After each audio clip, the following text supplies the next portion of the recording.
Speaker, look, let's be clear. As a nation, we should be proud to be recognised as a leading provider of international education, with students from over 140 countries educated here in the past 12 months alone. And whilst this success confers significant economic benefits across the board, it also ensures our society is enriched by the exchange of ideas and strengthens our diplomatic ties. Yet rather than celebrating these truths, it would seem there are those that wish to use the sector's success as a launching pad for a shallow political debate around immigration, with the end result being a potentially devastating outcome for our country's reputation and ultimately the ongoing viability of what is currently our most profitable export sector behind mining. More than 3 million people from overseas have benefited from at least part of their education being completed in Australia in the last decade. And contrary to widespread commentary, the vast majority, 80%, the vast majority go home.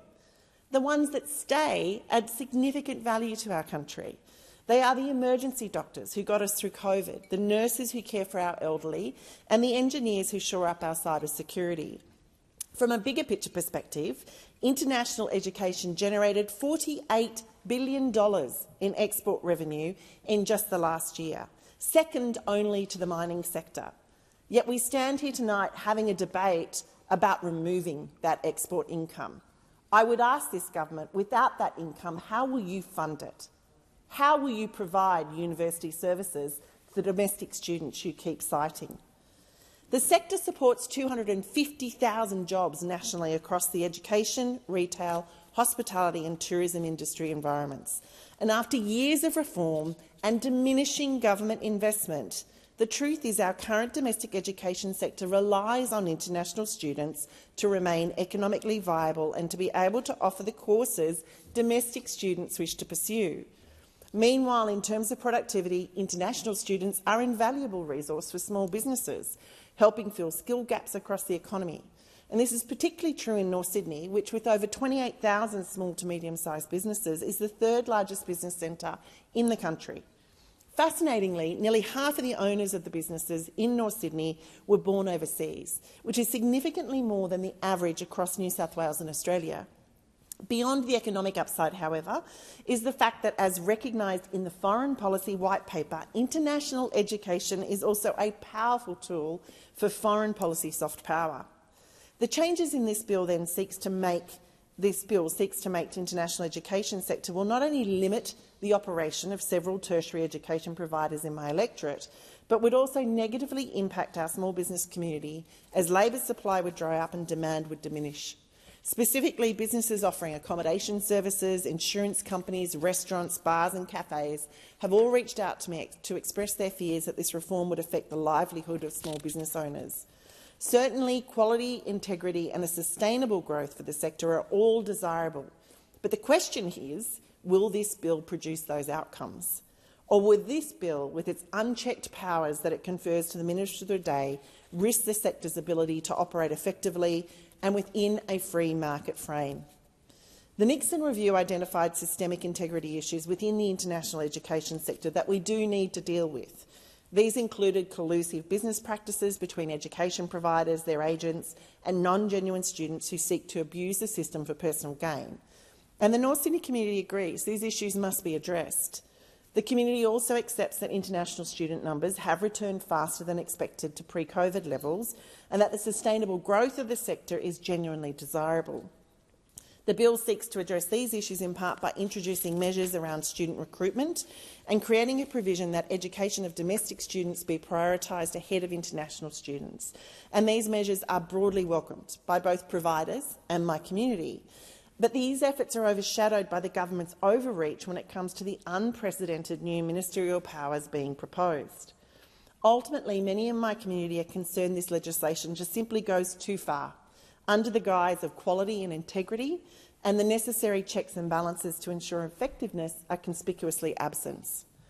This then leads them to question whether this legislation is, in fact, a thinly veiled response to a larger political debate around immigration more generally. For it seems the two major political parties are intent on targeting international students in a bid to slash migration in a poll-driven war on cost of living and housing. With that frame in mind, then, this legislation fails to strike a balance between improving the quality and integrity of the scheme whilst ensuring sustainable growth for the sector. While the ministerial powers are being presented as a mechanism for managing temporary migration and alleviating the fallout of unsustainable growth, my community is unconvinced they will deliver the desired outcome and is concerned any benefit will be outweighed by damage to Australia's largest service export.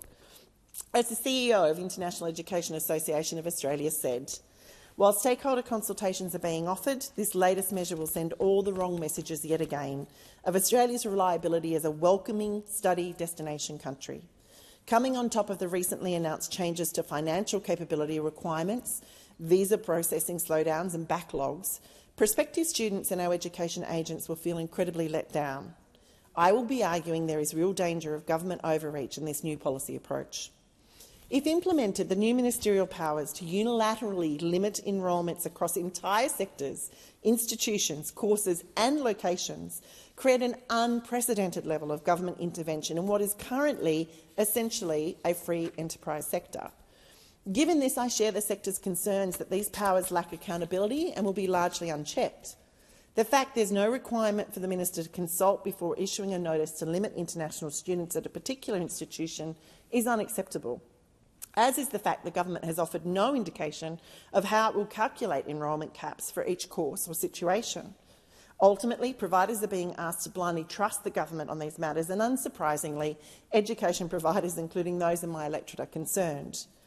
Given the Minister of the Day power to suspend providers who exceed their international student cap by even one student for up to 12 months is an extraordinary and, many would argue, completely disproportionate measure, given the application and enrolment journey for an international student typically takes 12 months or longer. Meanwhile, the minister's new powers to arbitrarily suspend or cancel courses deemed not to align with Australia's skill sets, needs and priorities ignores the fact that most international students are educating themselves for a career in their own home country rather than in ours, and creating yet again a circumstance that seems incongruent. Recognising that a government hell-bent on action is difficult to forestall, some in the sector have suggested the setting of caps should only be allowed at the provider level, removing the ministerial power to set caps at the course level. Yet I remain unconvinced that this really is a space and place where ministerial discretion is warranted. Universities already deliver education under strict and mature regulatory and funding arrangements and are increasingly asked to deliver graduates in line with Australia's skill needs based on advice from agencies including Jobs and Skills Australia. Given this, it would seem self-evident that giving a minister the power to intervene at the course level is a dangerous overreach, which would have serious consequences for institutional autonomy, existing regulations and student choices.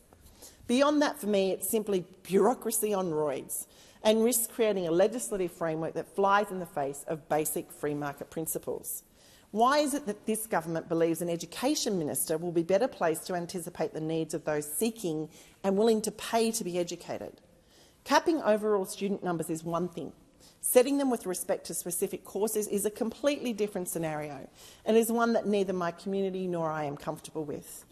Beyond this, many providers also lament that the potential impact of this legislation has been seriously underestimated. They cite the fact that international students commencing in 2025 academic year are already in the pipeline and receiving offers.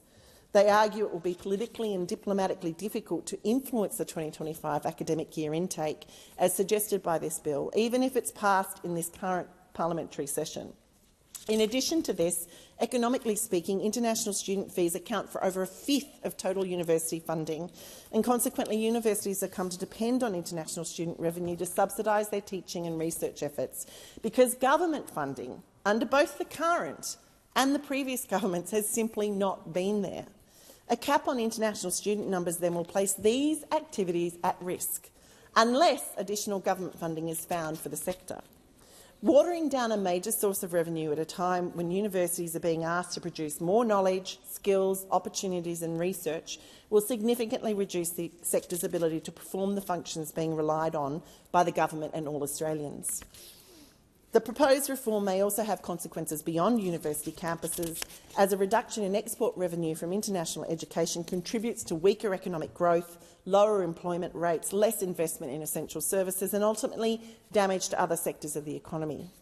According to Universities Australia, severely curtailing student numbers will see the operating margins of Australia's top-tier institutions quickly compress or flip into small deficits.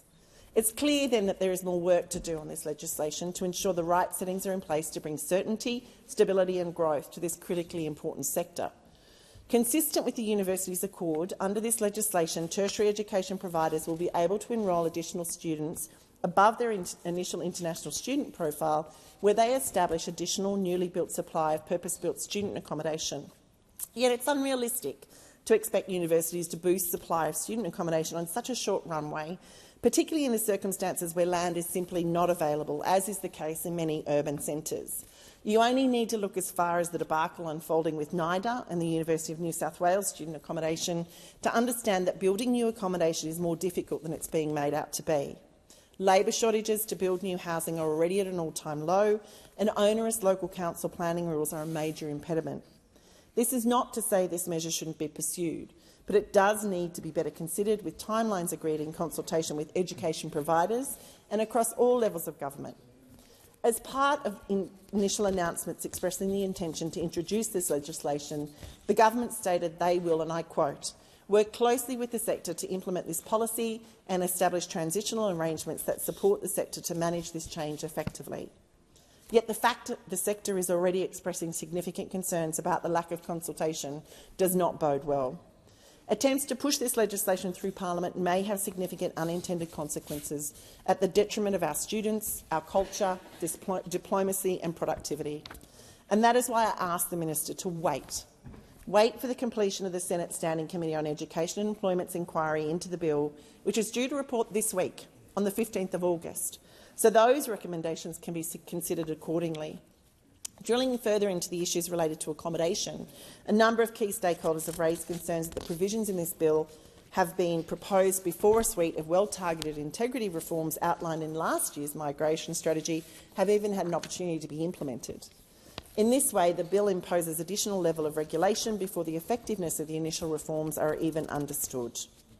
Surely a better approach would be to allow those early reforms to take time to come into effect before considering additional interventions. The government is committed to halving net overseas migration to 260,000 by July 25 and then to 235,000 in 2027, while the opposition has said it would cut the numbers from 260,000 to 160,000 in 1 year. This would mean that for the government to reach its target, only 95,000 international students would be allowed into the country each year. This is a drop from pre-pandemic levels of 240,000. Under the Coalition's proposed cuts, the international student intake would fall even further to between, wait for it, 10,000 and 15,000 students per year.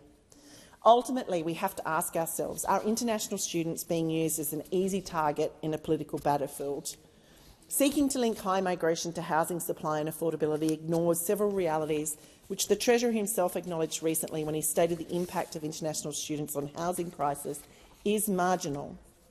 International students make up just 4% of the rental market. Rising rents are not attributed to migration, especially international students, as rents have been rising since 2020 during the pandemic. Between 2019 and 2023, median weekly rent increased by 30%, while student visa arrivals decreased by 13%. And the Reserve Bank itself has said the cause of high house prices was not an increase in migration, but a shortage of housing supply made worse by the pandemic and rampant inflation driving up construction costs. Given everything I've just said, it's clear the claims that international students are a primal causal factor in rental stress and housing affordability are just not true. Yet the argument is being used to justify this legislation. In closing, I suggest the powers contained in this bill are a gross overreach and a dangerous precedent. This legislation poses an unjustifiable risk to the sector's future, not to mention our productivity and culture. We don't need our government to run what is already Australia's second most profitable export sector behind mining. We need a government that's prepared to enable the industry to continue to grow, supported by target legislation that helps those in the sector meet broader community expectations. Thank you.